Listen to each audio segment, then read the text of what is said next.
Hello and welcome to Last Tequila Standing. We are here with two of our youngest competitors on the market. We have Ronnie and Jesse with Alderete Tequila. Welcome so much. Thank you for joining us today. Thank you.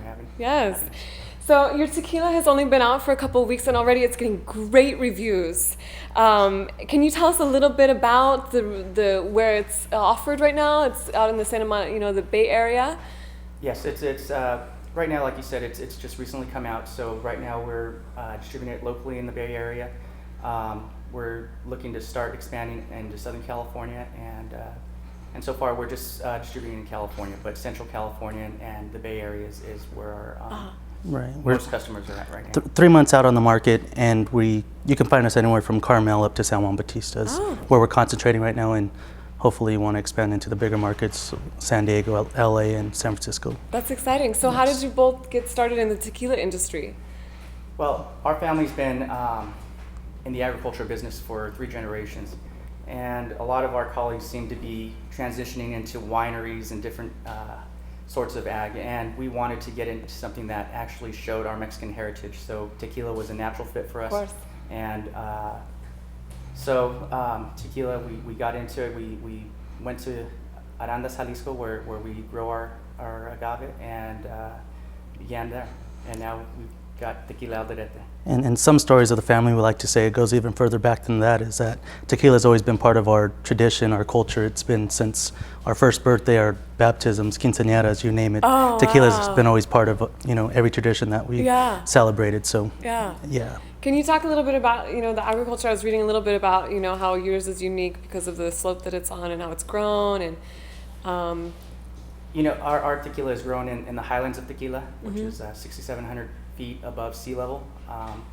So the terroir out there is different from other, not to say better, but it's just different. And we feel that because of the altitude, you get these colder nights and you get these hotter days. So that change in climate actually helps produce some complexities into the agave, and then you start to see that in the final product. Oh, wow. Right. So for those of the viewers at home that don't know, what is terroir? Can you describe that a little bit for everybody? Well, that's a different range of factors: soil, climate, water, altitude. All those go into affecting the final outcome of what the plant, how it matures, and what types of flavors it gives off. Right. Just like Napa Valley and Champagne in France have different terroirs, and you start to see the different characteristics of each tequila. So it's more with the flavor comes from the soil. Correct.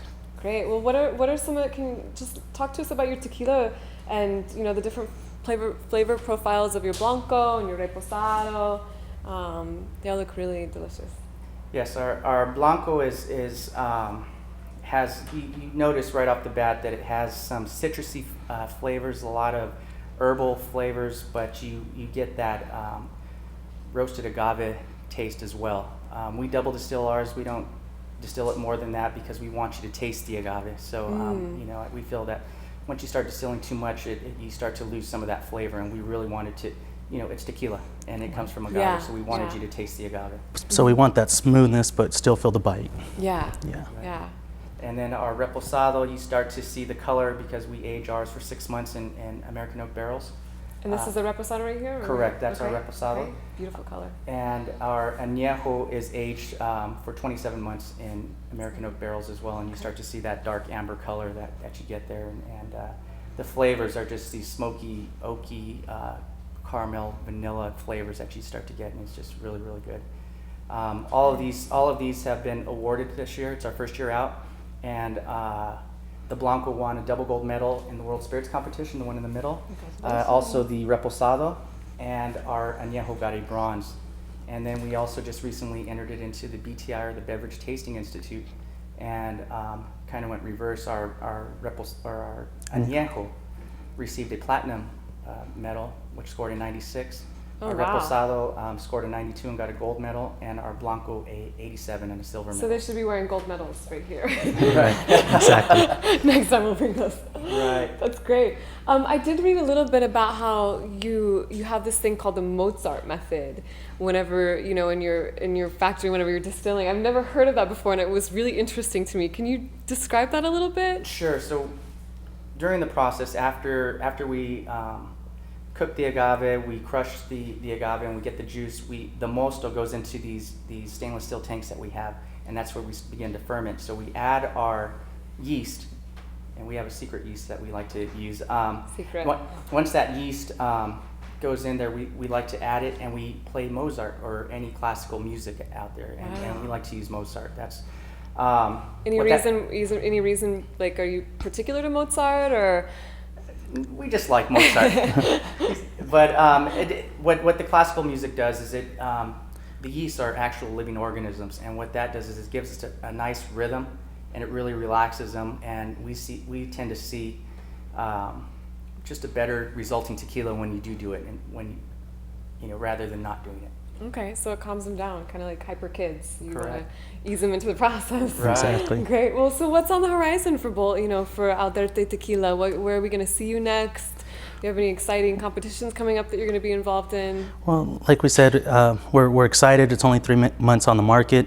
It's got medals that we hoped for, and it's proven itself so far. So right now, locally, we've pretty much attacked every resort, restaurant, and a little bit on the high end. Again, it's our last name, Alderete Tequila, and we're proud of what we got. We think we have a sophisticated, elegant looking bottle, and we like to back it with the product that we have in there. So the results have proven that. So we're being a little bit selective, and it is just a family business. So we have a primary business back in ag. So we're basically crawling and trying to get to a walk. So basically, we want to go into the bigger markets, which are, like I mentioned earlier, San Diego, LA, and San Francisco. But right now, I think we're concentrating locally.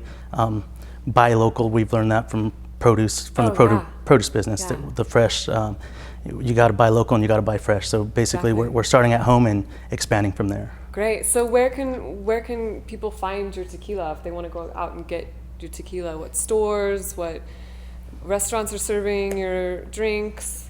Like Jess said earlier, locally in the Monterey Peninsula, you can find it at a lot of the fine resorts out there. A lot of the restaurants on the peninsula, it's also being served. Vesuvio's, Lollapalooza, Lolla Grill out in Monterey, Salinas area, and it's expanding very fast. So we see a lot of good things in the horizon for tequila already. Like Jess says, we're going to walk before we start running, Yeah. and we want to take careful steps. And so we're a small batch distillery, and we want to keep this a little bit. We don't want to be like the big commercial groups that are out there. Not to say that they're better or worse. We just want to take our time in doing it. Well, it sounds like you're headed in an exciting direction. And where can we find you online? You can find us on our website, www.tequilaalderete.com.mx, and also on Facebook and Twitter. Great. Well, thanks so much for coming to Last Tequila Standing, and I look forward to trying some more of this wonderful, amazing tequila. Thank you for having us. Thank you.